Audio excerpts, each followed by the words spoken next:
Assalamualaikum warahmatullahi wabarakatuh. Salam sejahtera untuk semuanya. Saya Pak Ali dari Inside Chamber. Wow. Ah, kita akan belajar bangun ruang. Ya, kita di bab ini ya belajar volume bangun ruang dan jaring-jaring bangun ruang. Bab 4 untuk kelas 5. Untuk bahasan yang lain bisa dilihat di playlist ini. Nah, ini adalah playlist untuk kelas 5. Nah, playlist ini sudah dibikin secara urut dan runtut, ada halamannya, jadi nyarinya mudah. Ya, tinggal geser-geser nyari halaman yang diinginkan. Nah, linknya di mana? Di kolom deskripsi. Oke, kita mulai sekarang ya. Bangun ruang. Kita lihat di sini, wah, ini adalah contoh-contoh bangun ruang. Ada yang berbentuk kerucut, ada yang bentuk prisma, ya, ada yang berbentuk setengah bola. Nah, yang dipegang ini adalah kubus dan ini sendiri adalah balok. Ya, ayo amati. Nah, ini macam-macam bangun ruang ya. Edo dan Udin sedang bermain. Ada banyak benda mainan mereka. Ayo amati bentuk apa saja benda-benda mainan mereka. Nah, ini adalah balok dan kubus ya. Ada dua macam ya. Ini adalah balok, yang ini kubus.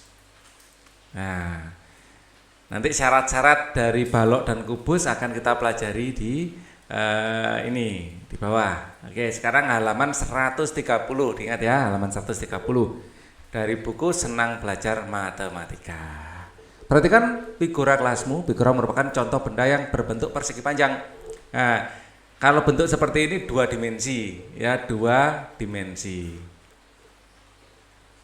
Ya, dua dimensi. Kalau bentuk yang akan kita bahas nanti ini adalah bentuk tiga dimensi. Ya, kita menyingkatnya 3D, tiga dimensi.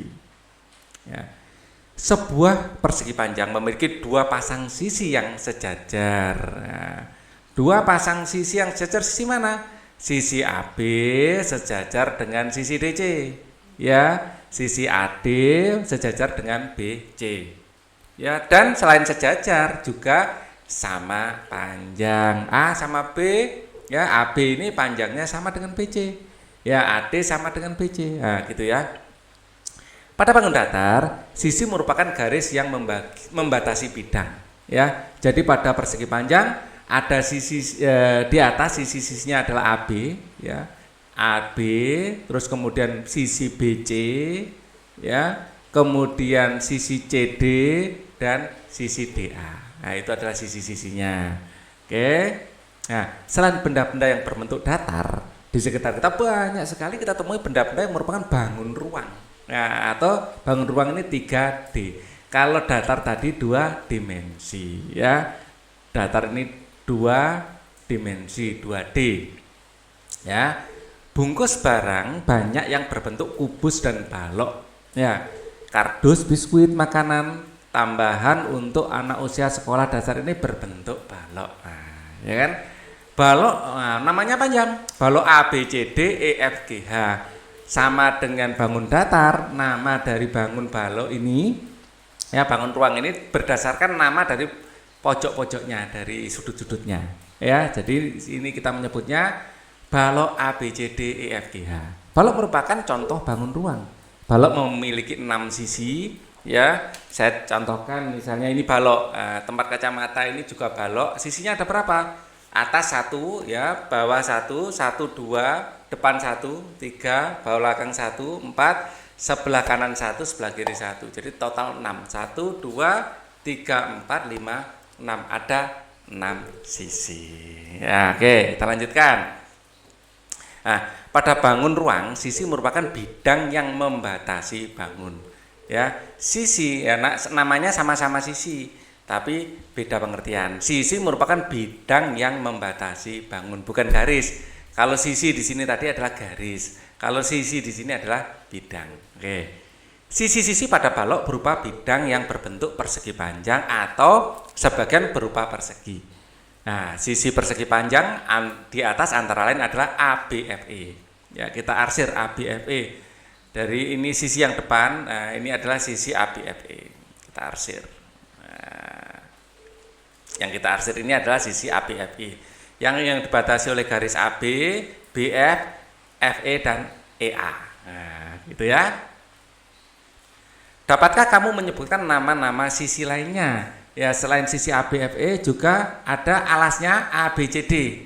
Ya, ABCD, sisi ABCD ini sisi alas. Nah, kita juga punya sisi tembok yang sebelah kanan BCGF, sisi BCGF tembok kanan. Terus ada sisi tembok kiri ADHE. Nah, ADHE. Terus sisi belakang ini DCGH. Terus sisi atap sisi EFGH. Ini atap. Ya, DCGH. Ya, DCGH ini belakang. Ya, ADHE tembok kiri. Ini tembok kanan. Nah, seperti itu ya. Persegi panjang memiliki 4 sisi yang berupa garis. Balok memiliki 6 sisi yang berupa bidang. Jadi sekarang sudah jelas perbedaan antara sisi pada bangun datar dan bangun ruang. Nah, ini adalah yang perlu dihafalkan dari bangun balok. Ya, di sini bidang diagonal. Di sini kita lihat yang kuning ini bidang diagonal. OLMR. Nah, ya, kita baca satu persatu. Nama bangunnya adalah balok KLMNOPGR. Ya, nama bangun balok itu didapatkan dari nama pojok-pojoknya atau nama sudut-sudutnya. Ya, nama balok adalah KLMNOPGR. Ya, jadi KLMNOPGR adalah titik-titik sudut yang dimiliki oleh balok tersebut. Oke? Paham ya? Rusuknya, rusuk. Ini dikasih keterangan rusuk di sini. Rusuk ini garis-garisnya. KL ini adalah rusuk, LP adalah rusuk, LM adalah rusuk. Itu adalah garis-garis yang membentuknya disebut sebagai rusuk. Ya, rusuk. Sisi ini adalah bidang. Ya, sisinya ada KLMN. KLMN ini sisi alas. Ya, sisi alas. Tadi sudah kita tulis ya di sini ya. Ada OPGR. Di sini ada OPGR. OPGR ini sisi atap.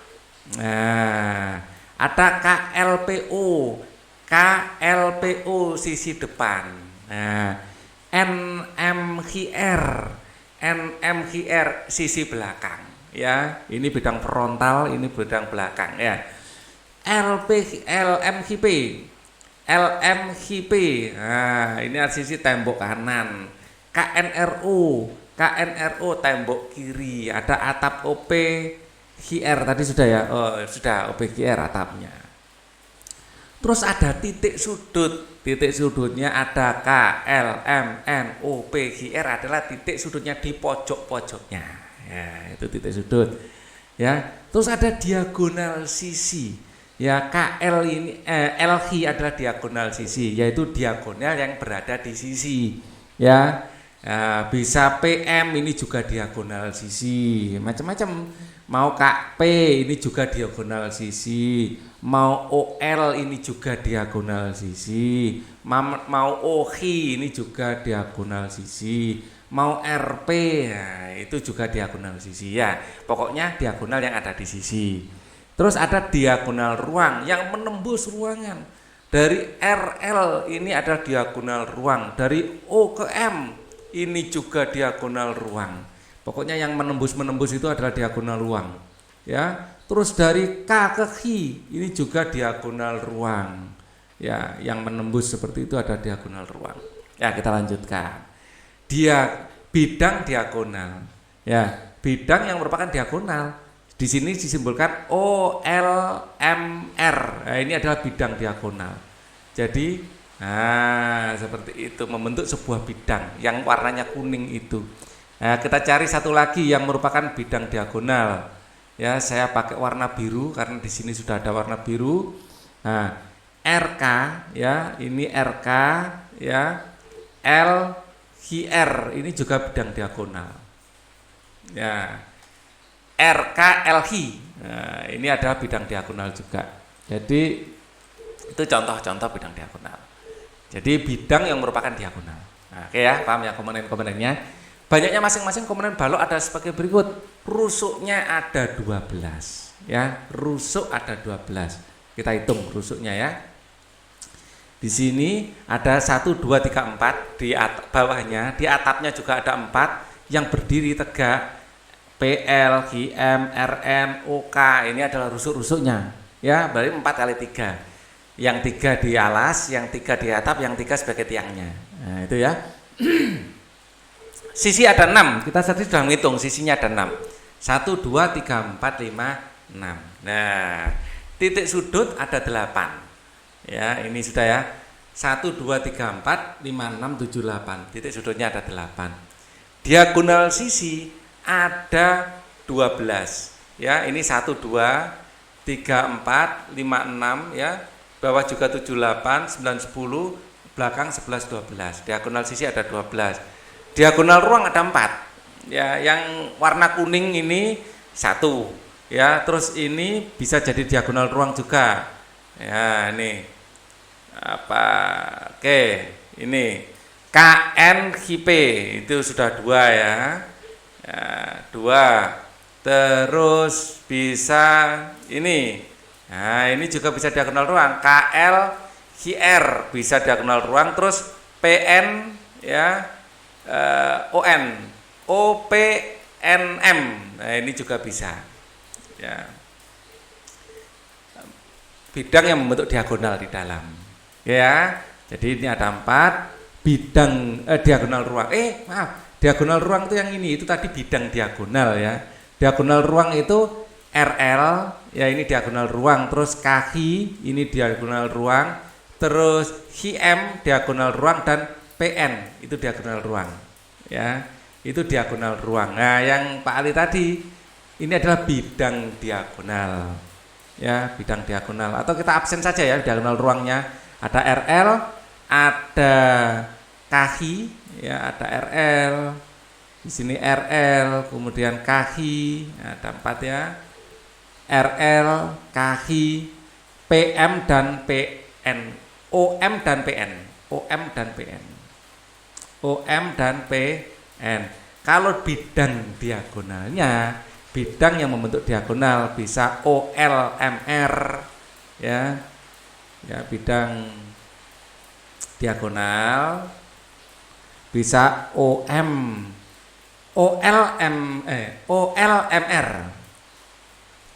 OLMR. Terus bisa juga PKNH. Nah, PKNH. Ya, jadi P ya ke K, ke N, ke H. Ini juga merupakan diagonal ruang. Terus bisa juga ini PKNH sudah ya. RKLH. RKLH bisa ONMH,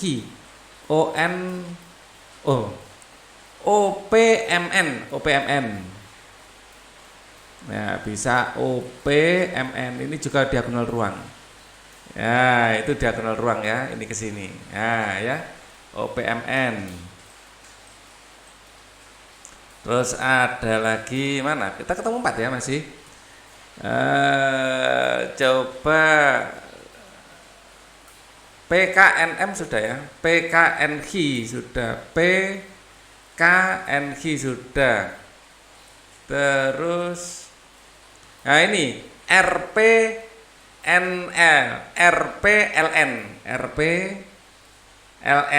Jadi RPLN ini juga bisa diagonal ruang.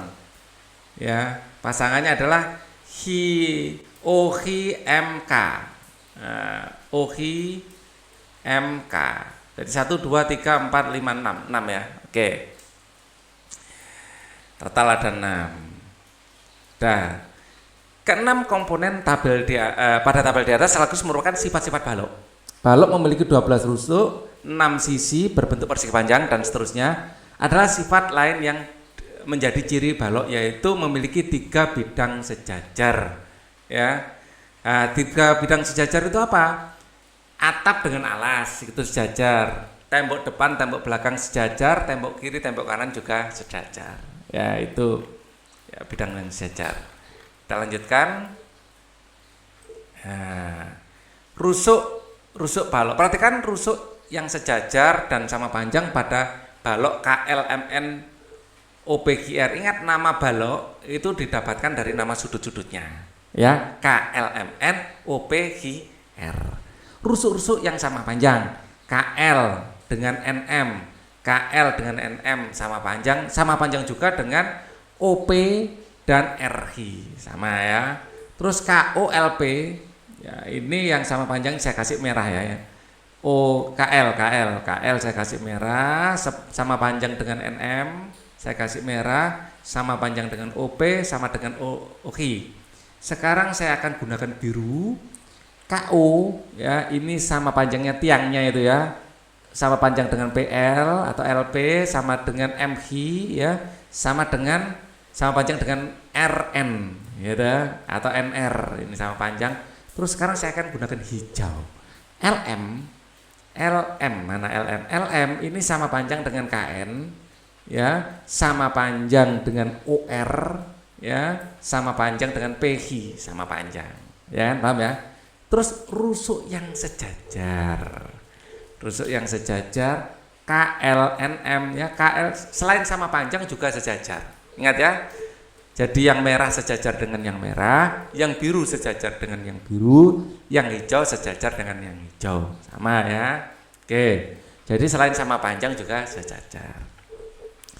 Aturan penamaan balok. Penamaan balok menggunakan 8 huruf kapital yang diberi nama tanda titik setelah 4 huruf pertama. Contoh A, B, C, D. Ingat, untuk nyebutkan namanya harus urut. A, B, C, D harus urut. Enggak boleh A, C, D, B, enggak boleh. Ya harus urut, melingkar. Dibalik boleh, A, D, C, B boleh, tapi harus urut melingkar. Dan setelah menyebutkan A, kemudian menyebutkan atasnya A yaitu E. Jangan habis menyebutkan A, nyebutkan F. Ya, A B C D terus E F G H ya, jangan A B C D terus F G H E, nanti malah keliru ya. Nah, A B C D E F G H gitu ya, bawah dulu baru atas. Ingat, bawah dulu baru atas. Penamaan dimulai dari bidang bawah berputar berlawanan arah jarum jam, kemudian ke atas ya, berlawanan ya. Kalau di sini diminta berlawanan ya kita berlawanan aja, berlawanan. Jarum jam itu mengarahnya ke sini, ini searah jarum jam, searah. Kalau berlawanan ke sini, ya berlawanan. Ya, diminta berlawanan ya. Sebenarnya kalau kita menyebutkan secara lisan boleh searah, tapi kalau tertulis ya secara resminya berlawanan. Kita ikut aja ya. Jadi ini jangan searah tapi berlawanan, ya. Oke, berlawanan arah jarum jam. Sekarang kita masuk pada asyik berlatih. Jiplaklah titik-titik di bawah ini, hubungkan titik tersebut dengan garis sehingga titik sudutnya menjadi sebuah balok IJKL MNOP. Ingat ya. Jadi kita gambarnya adalah dari sini ke sini, ke sini ke sini, terus ini putus-putus. Ini putus-putus. Ini kasih I, ini J, di sini K, di sini L. Ya, lurus ini berarti ada di depan. Yang putus-putus berarti di dalam. Ya, di sini gini ada di depan berarti. Nah, kalau ini masih solid, nah, di sini putus-putus. Ini menunjukkan terhalang. Ya, jadi IJKL M itu harus setelah I. Jadi IJKL MNOP berarti M di sini. MNOP dan searah dengan jam ya, diminta searah jarum jam. Ya, kalau penamanya searah, kalau kita pas nulisnya boleh berlawanan, tapi pas penyebutannya harus searah. Ya.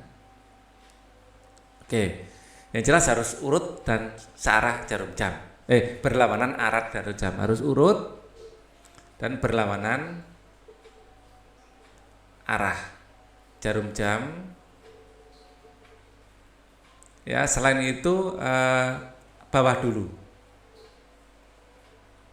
Nah, ada 3 hal ya, bawah dulu, harus urut dan berlawanan arah dengan jarum jam. Oke, untuk kubus akan kita pelajari di video selanjutnya. Video ini cukup dulu ya. Thank you for watching. Wassalamualaikum warahmatullahi wabarakatuh.